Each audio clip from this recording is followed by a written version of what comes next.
सुबह सुबह रितु बिस्तर से उठ बैठी। आज उसका अपनी सहेलियों के साथ पिकनिक पे जाने का प्रोग्राम था।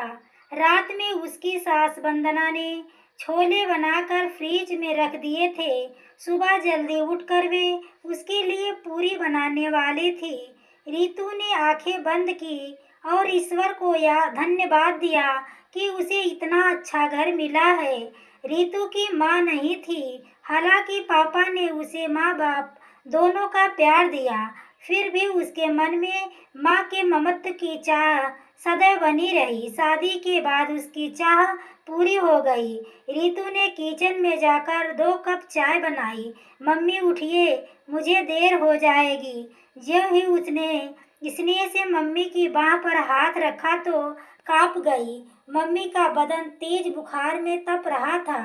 रितु ने उनका माथा छुआ और तेजी से अपने बेडरूम में आई। ध्रुव को झिझोड़ते हुए वह बोली, ध्रुव उठो, देखो मम्मी को कितना तेज फीवर है। ध्रुव तुरंत उठकर मम्मी के कमरे में चल दिया। रितु ने अपनी फ्रेंड नेहा को फोन किया और बोली, हेलो नेहा, सॉरी मैं आज पिकनिक पर नहीं जा सकूंगी। मेरी सास की तबीयत खराब है। अरे क्या कह रही हो, तुम सब तैयार हैं और ऐन वक्त पर तुम प्रोग्राम कैंसिल कर रही हो। आज संडे है, ध्रुव तो घर पर ही रहेंगे ना, वह अपनी मम्मी की देखभाल कर लेंगे। नेहा ने कहा, तुम ठीक कह रही हो नेहा, पर मम्मी को बीमार छोड़कर मैं पिकनिक पर नहीं जाऊंगी। प्लीज रितु, ज्यादा आदर्शवादी मत बनो, सारा मजा किरकिरा हो जाएगा। नेहा खींच कर बोली, सॉरी सॉरी नेहा, फिर कभी सही कहकर रितु ने फोन काट दिया। थोड़ी देर बाद मम्मी भी जाग गई। वो उठने को हुई तो रितु बोली, मम्मी लेटे रही है। उसकी बात को अनसुना कर छीड़ सी आवाज में बोली, अरे अभी तक तैयार भी नहीं हुई हो, चलो मैं पूरी बना दूं। मम्मी आप आराम कीजिए, मैं पिकनिक पर नहीं जा रही हूँ। थोड़ी देर बाद ध्रुव डॉक्टर को बुला लाएंगे, तब तक आप गर्म चाय के साथ बिस्किट ले लीजिए। लेकिन रितु, ओह मम्मी, पिकनिक आपकी तबीयत ज़्यादा जरूरी है क्या? रितु ने कहा। उसने देखा ध्रुव बड़े प्यार से उसने निहार रहा था। थोड़ी देर बाद डॉक्टर आए। मम्मी को वायरल था। 3 दिन तक बुखार कभी कम तो कभी ज्यादा होता रहा। रितु ने ऑफिस से सप्ताह भर की छुट्टी ले ली। इस बीच उसने मम्मी की देखभाल में कोई कसर नहीं छोड़ी। चौथे दिन दोपहर में खाना खाकर मम्मी सो गई। रितु बरामदे में बैठी मैगजीन पढ़ रही थी। तभी उसकी सहेलियां नेहा और सपना आ गई। अरे तुम लोग, मुस्कुराते हुए रितु ने उनका स्वागत किया। नेहा बोली, हमने सोचा तुझे तो अपनी सास की सेवा से फुर्सत है नहीं, हम ही मिलाए। मैं तुमसे बहुत नाराज हूँ। रितु, अच्छा भला प्रोग्राम चौपट करवा दिया, सपना ने शिकायती लहजे में कहा। क्या तुम लोग भी नहीं गए? रितु ने हैरानी से उनकी ओर देखा। अकेले क्या क्या खाक जा एंजॉय करते, तेरे बिना मजा भी नहीं आता। सपना नाराजगी से बोली, जो बीत गया उसे छोड़ो रितु, पर अब हम तुझे ये समझाने आए कि इतना आदर्शवादी होना ठीक नहीं है। सास की जरा सी तबीयत खराब हो गई और तुमने प्रोग्राम कैंसिल कर दिया। सहेलियों की बातें सुनकर रितु ने कहा, नेहा कैसी बातें कर रही हो, मम्मी का ख्याल मैं नहीं रखूंगी तो और कौन रखेगा। वास्तव में भूल तुम लोगों की भी नहीं, बचपन से ही लड़की के मन में सास की असंवेदनशील नारी की इमेज होती है और पूर्वाग्रहग्रस्त नारी जब ससुराल में कदम रखती है तो सास से दूरी बनाकर रखती है। मैंने बचपन में ही अपनी माँ को खो दिया था। माँ मन में आस थी कि अपनी सास से माँ का प्यार मिलेगा और मम्मी ने मेरी इस आस को पूरा कर दिया। मैं तो यही जानती हूँ कि निस्वार्थ भाव से प्यार दोगे तो प्यार जरूर मिलेगा। मम्मी ने जीवन में बहुत संघर्ष किया, बहुत दुखी सहे हैं।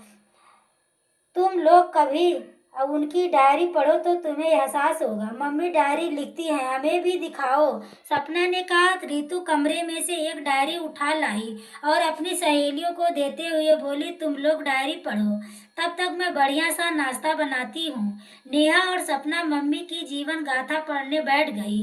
वंदना माथुर प्रेम विवाह को सुख की गारंटी समझ बैठी थी, पर मेरे पति समीर का मन किसी मरुभूमि की तरह था। जिसमें प्यार के कोपले खिल ही नहीं पाई। विवाह को 6 महीने बीते होंगे कि हम दोनों में टकराव की स्थिति पैदा होने लगी। उनके उग्र और संकी स्वभाव के कारण आए दिन घर में तनाव रहता। मैं पब्लिक स्कूल में इंग्लिश की अध्यापिका थी। स्कूल से घर लौटने में थोड़ी सी देर हो जाती तो मैं सवालों के कटघरे में खड़ी कर दी जाती। मैं जितनी संवेदनशील थी उतने ही भाव शून्य थे। ध्रुव के जन्म के बाद मुझे लगा था स्थिति में सुधार होगा, लेकिन यह आशा की छलावा थी। घर के झगड़ों का असर धीरे धीरे ध्रुव पर पड़ने लगा था। वह अधिकांश समय सहमा रहता, दूसरे सामान्य बच्चों की तरह ना तो शोर मचाता, ना ही खेल कूद में अधिक रुचि लेता। वक्त सरकता गया और हमारे बीच की दूरी उस समय एक गहरी खाई में बदल गई जब मुझे पता चला उनकी जिंदगी में दूसरी स्त्री है। गीता समीर के ऑफिस में काम करती थी। पहले पहल एक पार्टी में उसे देखा था। जिस अधिकार से उसने समीर को थामा था, वह बात मेरे मन को खटकी थी, पर समीर के प्रति भी अविश्वास नहीं उपजा था। हाँ, अब मुझे समझ आया क्यों वह बेवजह मुझ पर शंका करते थे। उनके मन में एक गिल्ट थी जो उन्हें कचोटती रहती थी। एक दिन अपनी एक साथी अध्यापिका के साथ मैं शॉपिंग कर रही थी कि सामने से आ रहे समीर पर निगाह पड़ गई। उनकी बाह में साथ में चल रही गीता के कमर में थी। उस रात हम दोनों के बीच जमकर झगड़ा हुआ। कितनी बेशर्मी से उन्होंने स्वीकारा था कि वो मुझे छोड़ सकते थे, किंतु गीता को नहीं। जल्द ही हमने तलाक ले लिया। मैं ध्रुव पर अपना कानूनी हक चाहती थी, जिसके लिए समीर तैयार हो गए। वह मेरी जिंदगी का सबसे कठिन दौर था। लोगों की सवालिया नजरें दूर तक मेरा पीछा करती। कभी मैं अपने हमारे असुरक्षित भविष्य की चिंता में घुलती और कभी अपने 5 वर्ष के बेटे ध्रुव की परवरिश की। वह अपने पापा को याद करके रोता तो उसे संभालना मेरे बेहद कठिन हो जाता था। तरह तरह के झूठे आश्वासनों में से मैं उसे शांत कर पाती थी। उस समय मुझे किसी अपने की आवश्यकता थी, अतः मैंने माँ को अपने पास बुला लिया। 1 वर्ष पूर्व पिताजी के स्वर्गवास हुआ तो था। तब से वह अकेली ही थी। माँ के आने से मुझे काफी राहत मिली। ध्रुव के सब कामों का दायित्व उन्होंने अपने ऊपर ले लिया था। ध्रुव भी नानी के आने से खुश था। देखते ही देखते 1 वर्ष बीत गया। जीवन एक बार फिर पटरी पर आ गया था। एक दिन स्कूल से घर लौटी तो माँ को बिस्तर पर लेटे देखा। उनके पैर में प्लास्टर था। मैं परेशान हो उठी। माँ, यह कैसे हो गया? क्या बताऊं, राशन लाने बाजार गई थी, रास्ते में रिक्शा पलट गया। वो तो अच्छा हुआ ईश्वर ने मदद के लिए विकास को भेज दिया, वरना पता नहीं क्या होता। माँ कुछ छिड़ स्वर में बोली, तुम भी कमाल करती हो माँ। तुमसे किसने कहा था अकेले बाजार जाने के लिए? तभी मेरे सहकर्मी विकास कमरे में आए। उन्होंने टेबल पर दवाइयाँ और फल रखे और बोले, इत्तेफाक से आज छुट्टी पर था, बाजार घूमने निकला था। तभी मेरी आंखों के सामने ही माँ जी का रिक्शा पलटा। विकास ने मदद की। वंदना सहारा देकर डॉक्टर के पास ले गए। एक्सरे करवाया, प्लास्टर चढ़वाया और अब सारी दवाइयाँ लाया है। कैसी बातें कर रही हैं माँ जी, आप मेरी माँ जैसी हैं। मैंने विकास का दिल से आभार प्रकट किया। विकास और मैं एक ही स्कूल में पढ़ाते थे। उस दिन के बाद से वो अक्सर माँ को देखने घर आने लगे थे। धीरे धीरे उनसे औपचारिकता समाप्त होने लगी।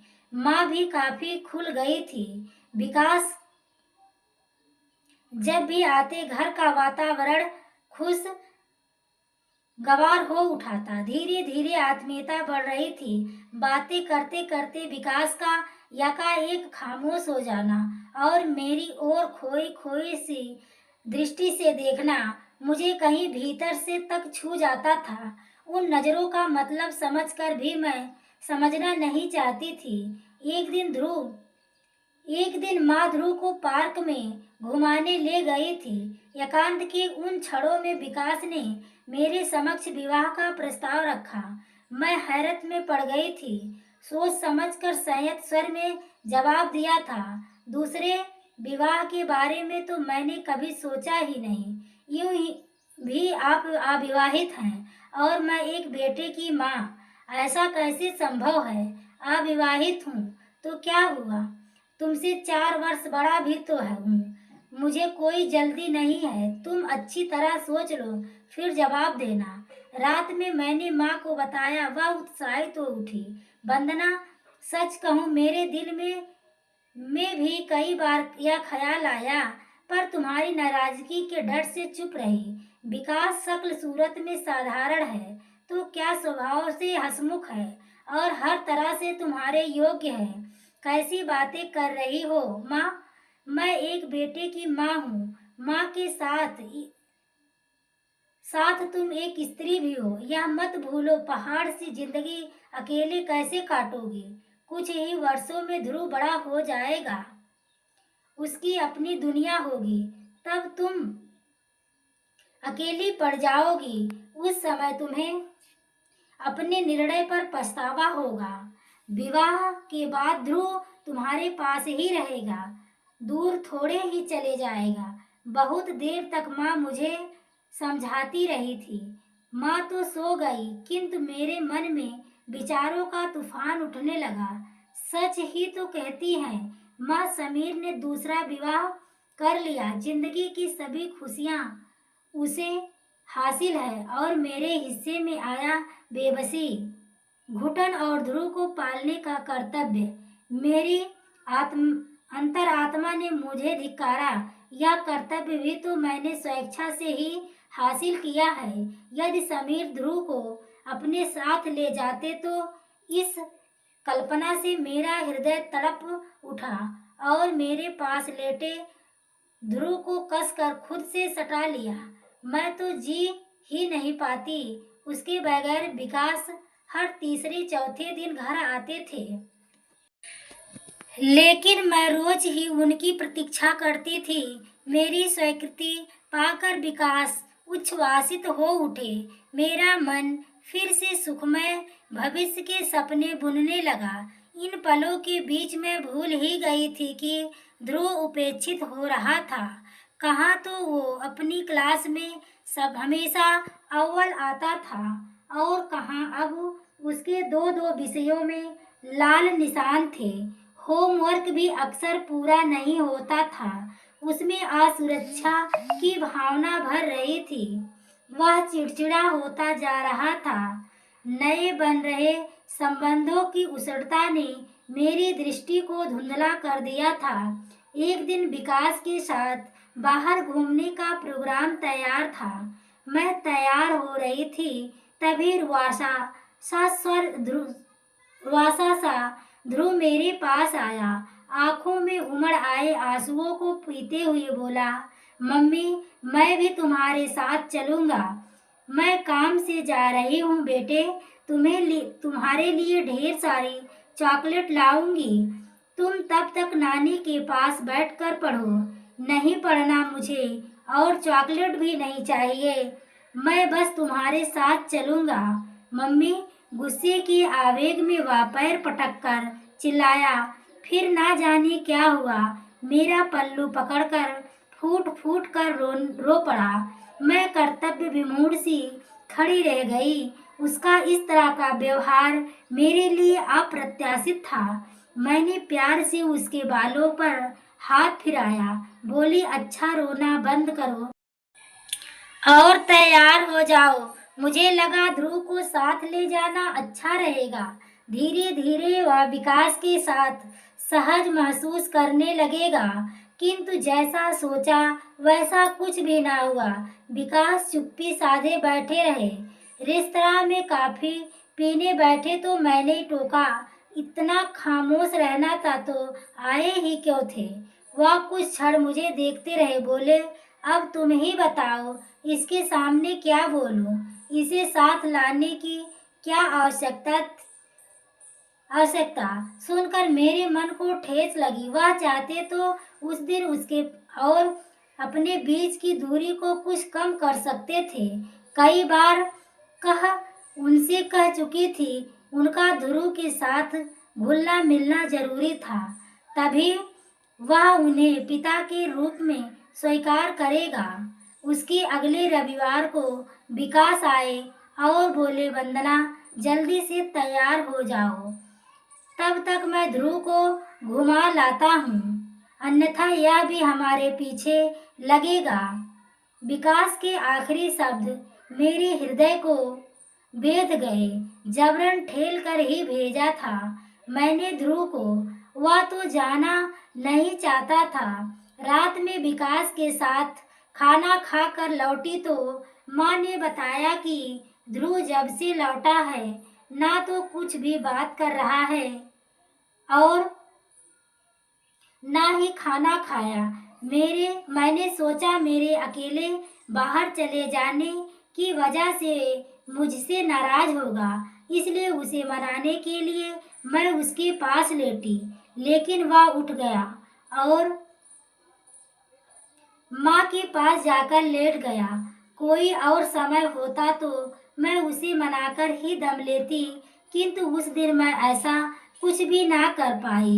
एक अजीब से अपराध बोध मन को घेरे हुए था, जिससे चाह कर भी खुद को मुक्त नहीं कर पा रही थी। अगले ही दिन स्कूल के प्रिंसिपल वर्मा जी ने मुझे बुलवाया।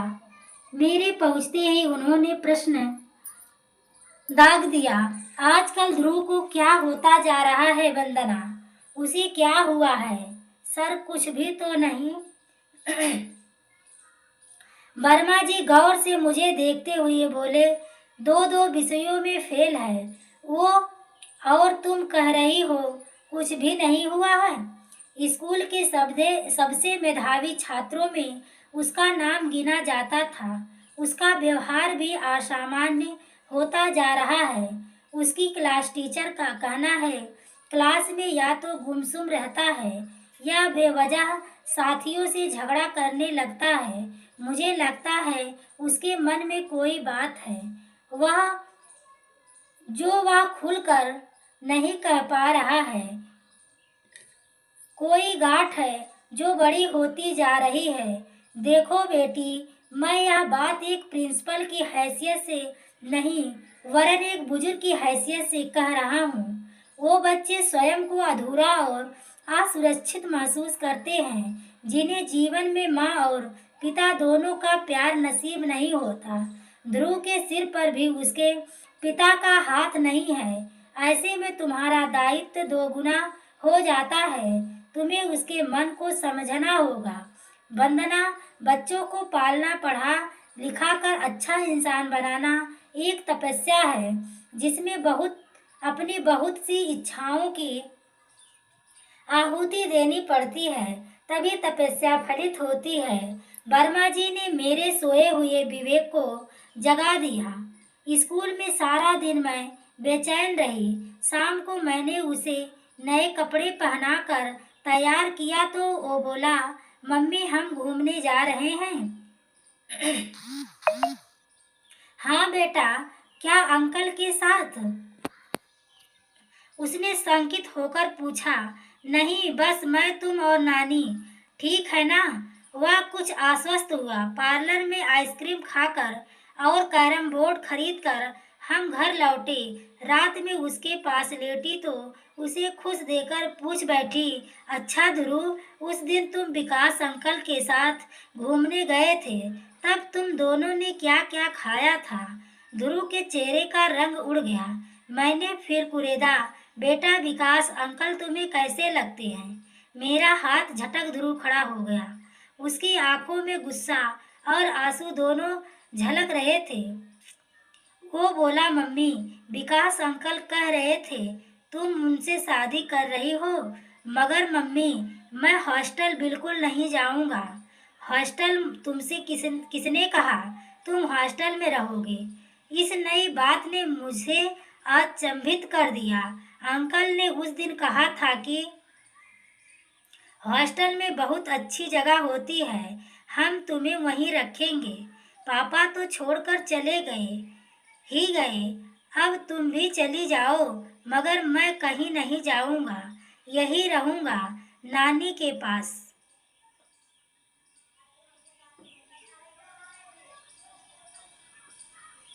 मेरा चेहरा फीका पड़ गया।